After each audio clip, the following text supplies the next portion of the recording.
नमस्कार, आप सभी का स्वागत है। आज हमारे साथ स्टूडियो में मौजूद हैं डॉक्टर A.K. रस्तोगी। जी हाँ, आविष्कार मीडिया ग्रुप के चेयरमैन जो दिल्ली से भिवानी पहुंचे हैं और 18वीं यात्रा को लेकर पहुंचे हैं। और ये यात्रा पूरे देश में रहती है और ये 18वीं यात्रा जो हिंदुस्तान में इस बार निकाल रहे हैं doctor A.K. Rastogi. Doctor Rastogi, आपका स्टूडियो में स्वागत है। Thank you. अभी सभी दर्शकों का भी मैं बहुत बहुत स्वागत करता हूँ, आभार व्यक्त करता हूँ। नमस्कार डॉक्टर साहब, ये 18वीं आपकी जो यात्रा है, किस उद्देश्य को लेकर निकली है यात्रा, और इससे पहले जो यात्राएं आपने निकाली हैं वो किन उद्देश्यों के साथ थी? देखिए, यात्रा तो आरंभ की गई थी, जैसे कि बताया कि 18वीं चेतना यात्रा है जी। जब केबल टीवी पर कंडीशनल एक्सेस सिस्टम का कानून बना था। जी। तो उस कानून में 12 लोगों की टास्क फोर्स बनाई गई थी, सूचना और प्रसारण मंत्रालय भारत सरकार द्वारा। मैं भी उसका एक सदस्य रहा। जी। तो टेक्नोलॉजिकल किस तरीके से और कानून में किस तरीके से बनाया गया, वो सब का मैं हिस्सा रहा। तो इसलिए उसके बारे में पूरे भारत में जो भी मीडिया से रिलेटेड लोग हैं उन सबको जागरूक करने के लिए, उसके बारे में बताने के लिए मैंने यात्रा का शुरुआत की थी। और तब से बदलता चला गया। कंडीशनल एक्सेस जगह डिजिटल एड्रेसेबल सिस्टम आ गया, डैश आ गया, और पूरा का पूरा डिजिटल वो हर बार चेंज आता गया। जी। अब वो सारा का सारा सिस्टम बदल गया, लेकिन मेरी यात्रा रेगुलर चलती रही। कभी लोगों को इसी बारे में जागरूक करने के लिए, कभी उसके बाद जो परिवर्तन आ रहे हैं उसके बारे में जागरूक करने के लिए। तो इस तरीके से करते करते अभी NTO 2 न्यू टैरिफ ऑर्डर जो है 1 आया, फिर न्यू टैरिफ ऑर्डर 2 आया। जी। तो अभी भी बहुत कुछ बदलाव निरंतर तब से लेके अब तक ब्रॉडकास्टिंग एंड केबल टीवी में चलते आ रहे हैं। तो 2 साल 2019 के बाद कोरोना समय में हम यात्रा नहीं कर पाए, पूरे देश के लोगों से नहीं मिल पाए। इस बार की जो हम 18वीं चेतना यात्रा कर रहे हैं, तो इसमें एक तो 2-3 चीज़ें बड़ी अहम हैं। जो सबसे बड़ा जो परिवर्तन इस इंडस्ट्री में आया है, टेक्नोलॉजिकल के अलावा बहुत सारे हमारे काफ़ी साथी हमसे विदा हो गए हैं, कोरोना ने छीन लिया है। उन सब से भी मिलना है। अभी लेटेस्ट जानकारी हमारे को उन सब के साथ मिलके, उनके परिवारों से मिलके, कौन किस साल में कैसा कोरोना में उन लोगों ने किस तरीके से काम किया है, ये सब कुछ जानने के साथ साथ, और जो दर्शक हैं हमारे देश भर के, जो मीडिया से जुड़े हुए जो दर्शक हैं, उनकी सोच में भी काफी परिवर्तन आया है। टेक्नोलॉजिकल अपग्रेडेशन तो हुई है जी। लेकिन अब वो लोग सिर्फ केबल टीवी पर ही निर्भर नहीं रह गए हैं।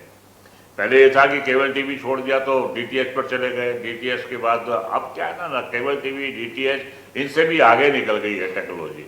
अब तो अब जो भी उपभोक्ता हैं उन लोगों को पहले इंतजार करते थे 9 बजे, 9 कब बजेंगे, 9 बजे जो भी उनकी पसंदीदा प्रोग्राम होता था देखते थे। अभी यह है कि जब उनको फुर्सत होती है और जब उनको चलते फिरते जब थोड़ा बहुत कुछ भी देखना होता है, तो उसके हिसाब से वो अपने टेलीफोन पर देख लेते हैं, कैसे भी देख लेते हैं। और फिर उससे भी आगे IPTV, OTTV और जो टेक्नोलॉजिकल बदलाव हो रहे हैं उन सबको देखते हुए ये जो कन्वर्ज हो रहा है पूरा का पूरा, ब्रॉडबैंड, इंटरनेट, OTT, ये सारी चीज़ें, नॉट ओनली केबल टीवी, लेकिन ये सब कुछ कंटेंट को लेके बहुत कन्वर्जेंस हो रहा है पूरा का पूरा। और अभी तो इस तरीके से सब कुछ स्मार्ट होम, स्मार्ट और वो सारी की सारी जो चल रही हैं, वो सारे, चाहे वो मोटर ऑटो वाटर सिस्टम हो, ऑटोमोबाइल सेक्टर हो, डेवलपर सेक्टर हो, घर बनाने का हो, कुछ भी हो, सभी में स्मार्टनेस आ रही है, टेक्नोलॉजिकल अपग्रेडेशन हो रही है। उस सब के लिए जो हमसे जुड़े हुए जितने भी भारत में लोग हैं, हमारे मित्र हैं, साथी हैं, वो लोग उसमें और क्या कर सकते हैं, उस सब पर लोगों को जागरूक करने के लिए, उन सबको कानून के बारे में, टेक्नोलॉजी के बारे में बताने के लिए हमने ये 18वीं चेतना यात्रा शुरू की है। तो डॉक्टर साहब, ये यात्रा कहाँ से शुरू होकर समापन कहाँ पे होगा इस यात्रा का, और लगभग कितने शहर कवर होंगे इस यात्रा के अंदर? देखिए, तकरीबन 400 से अधिक शहरों को हम इस यात्रा में कवर करेंगे। ये यात्रा 10 सितंबर से आरंभ होकर 20 अक्टूबर तक पूरे देश की यात्रा करेगी। हरियाणा, पंजाब, J&K, हिमाचल सबसे होते हुए और ये नीचे कन्याकुमारी तक जाएगी। और वहाँ से फिर वो पूरा देश हम इस पूरे के पूरे तकरीबन 45 दिन में 40-45 दिन में हम ये कवर करेंगे और इस तरीके से कर कर दिल्ली में ये 20 अक्टूबर को समापन होगा 20 अक्टूबर को। आपने काफी यात्रा की है डॉक्टर साहब, इन यात्राओं के बीच में आपको कहीं लगा हो कुछ मुश्किल आई हो या कोई ऐसे यादगार पल हो जो हमारे दर्शकों के साथ आप साझा करना चाहेंगे? देखिए, मैं बस्तर, दंतेवाड़ा और बहुत सारे क्षेत्रों में भी गया हूँ जी। हर जगह नई जानकारियाँ मैं भी जिज्ञासु हूँ, बिल्कुल। जहाँ से भी नई चीज़ों को जानने की कोशिश करता हूँ। और मुझे आज राजकुमार जी से पता लगा कि भिवानी में तो बहुत कुछ है जो मैं नहीं जानता था जी। जैसे कि यहाँ से भिवानी ने देश को बॉक्सर दिए, भिवानी ने देश को पहलवान दिए और इस तरह की बहुत जानकारी मुझे आज जानकारी मिली है जिसको मैं दुनिया भर के लोगों के साथ शेयर करूंगा। तो इस तरीके से जगह जगह जाकर हमारे को कुछ ना कुछ मिलता है। बिल्कुल। और उस जानकारियों को हम आगे लोगों तक पहुंचाने का प्रयत्न करते हैं। तो ये एक फेस्टिवल सीजन है और फेस्टिवल सीजन में बहुत सारी चीज़ें हैं। ठीक है, कोरोना तो चला गया, अभी पूरी तरह से नहीं गया, प्रिकॉशन ली जा रही है, लेकिन फिर भी कोरोना के बाद बहुत सारी चीज़ें नई डेवलप हुई हैं। तो उन सबको देखते हुए हम कोशिश करते हैं कि हमारे सारे साथी मिलकर अपने दर्शकों को भी अपग्रेड करें और उनको भी सब सावधानी बरतें। आने वाले जो त्यौहार है उन त्योहारों को भी देखते हुए लोग अपना एहतियात बरतें। इस तरीके से करते हुए हम लोग बीच बीच में यात्रा के दरमियान में मैं आपको बताऊं कि कभी हमने वृक्षारोपण करवाया, जगह जगह पौधे लगवाए, तो कभी हमने ई कचरे के खिलाफ, ई वेस्ट के खिलाफ आवाज़ उठाई, कभी ग्लोबल वार्मिंग के प्रति लोगों को जागरूक करने की कोशिश की। इस तरीके से करके हम अलग अलग टाइम पर देश भर में ये प्रयास करते रहे। क्योंकि आप काफी समय से लगे हैं और आप ऑल इंडिया आविष्कार डिश एंटीना संघ के प्रधान रहे हैं, केबल ऑपरेटर्स को आपने नजदीकी से देखा है। आप उस समय से हैं जब दूरदर्शन चलता था, सिर्फ लोग 5-4 घंटे ही जी शायद देख पाते थे, जहां तक मुझे ध्यान है। और उस समय में और आज के समय में क्या बदलाव देखते हैं आप? बदलाव तो सबसे बड़ा ये है कि पहले इतना कंटेंट उपलब्ध नहीं था जितना कि आज कंटेंट उपलब्ध है। अगर जो आप देखें तो आज तो ये हाल है कि कहीं स्टूडियो की जरूरत भी खत्म होती जा रही है और कैमरों की जरूरत भी खत्म होती जा रही है। अब तो हर शहर में और न जाने कितने कंटेंट बनाने वाले लोग हैं। अभी तो अब टेक्नोलॉजी इतनी आगे निकल गई है, अब टेलीफोन पे ही सब कुछ बना लेते हैं, उसी पे एडिट कर लेते हैं और उसी पर आगे आप यूट्यूब पर और बहुत सारी चीज़ों पे डाल के अपग्रेड कर देते हैं। तो इतना इजी हो गया है, पहले ये सब कुछ संभव नहीं था।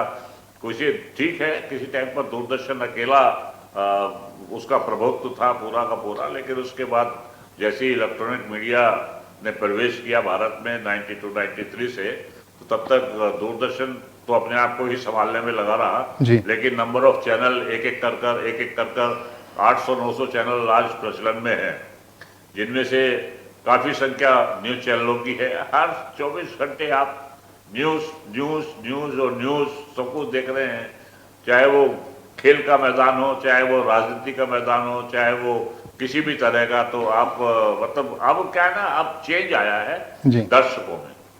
दर्शकों का जो वो पहले वाला जो केबल टीवी और वो सब कुछ देखने का बहुत सारे साधन थे, अब उनकी जगह उनके टेलीफोन ने ले लिए। अब उनको टेलीफोन पर यूट्यूब देखने से, फेसबुक देखने से, सब कुछ मोबाइल में आ गया, व्हाट्सएप वगैरह देखने से उसी से फुर्सत नहीं मिलती। और जो उस पर इतना सारा कुछ उपलब्ध हो जाता है, उसमें फिर उनको रिमूव करना पड़ता है, उसके लिए भी उनको टाइम चाहिए, वरना तो वो उसकी मेमोरी फुल हो जाएगी। तो उसी से ही फुर्सत नहीं मिलती। ये बहुत बड़ा बदलाव है और हमें इसके लिए इससे बहुत सारी चीजें खतरनाक भी पैदा हो रही है समाज में। हमारे बहुत सारे बच्चे जो हैं, छोटे छोटे बच्चे वो इस चीज के शिकार हो रहे हैं। अभी क्या है ना, माँ सोचती है बच्चा खेल रहा है, इसको मोबाइल पकड़ा दिया, कम से कम वो तो अपने आप में बिजी हो गई, काम में लगी रही, लेकिन वो बच्चा जो है ना बिगड़ रहा है। उस बच्चे पर उसकी लत पड़ रही है और वो लत ऐसी पड़ रही है कि उसकी पूरी की पूरी नर्वस सिस्टम को, उसकी मेमोरी को, उसके ब्रेन पर, उसकी पूरी की पूरी फिजिकल स्ट्रक्चर पर उसका दुष्प्रभाव पड़ रहा है, जिसका लॉन्ग रन में जाकर बहुत बड़ा नुकसान होने वाला है। तो हमें मेरी सलाह है दर्शकों को भी और सभी लोगों को कि हमें इस तरीके से, जैसे कि हम करवा चौथ का व्रत रखते हैं, जैसे कि और बहुत सारे सोमवार का व्रत रखते हैं, इसी तरीके से हमें इन इलेक्ट्रॉनिक सामानों से 1 दिन के, 2 दिन के, 5 दिन के व्रत रखने चाहिए अपने आप का और अपना भविष्य को, अगर जो हमने सुधारना है तो। वरना तो ये हमारे लिए बहुत मतलब आत्मघाती होगा और हमारे बच्चों को स्वास्थ्य का बहुत बड़ा नुकसान करेगा। हमें ठीक है, सुविधा मिली है, साधन बने हैं, लेकिन उनका उपयोग करना तो हमारे को जरूरी है कि अपनी सेहत के हिसाब से उसका इस्तेमाल करें। बिल्कुल ऐसा हो सकता है, जैसे डॉक्टर साहब ने कहा कि एक दिन हम मोबाइल फ्री रह सकते हैं और ये हो जाए कि हम सिर्फ इनकमिंग कॉल सुन लें, उसके अलावा मोबाइल को हाथ ना लगाएं। ये एक अच्छा विचार है डॉक्टर साहब का और इससे काफी फायदा हो सकता है हमारे दर्शकों को। और जैसे डॉक्टर साहब ने बताया कि मोबाइल अच्छा है, टेक्नोलॉजी अच्छी है, लेकिन केबल टीवी से उसको कंपेयर करें तो केबल टीवी में ऐसे कंटेंट नहीं आते। मोबाइल में आपके बच्चे कुछ भी देख सकते हैं, कुछ भी जो सर्च करेंगे, कुछ भी टाइप करेंगे वो दिखाई देगा, लेकिन केबल टीवी इसके मुकाबले देखा जाए तो हानिकारक नहीं था। क्यों डॉक्टर साहब, क्या कहना चाहेंगे आप?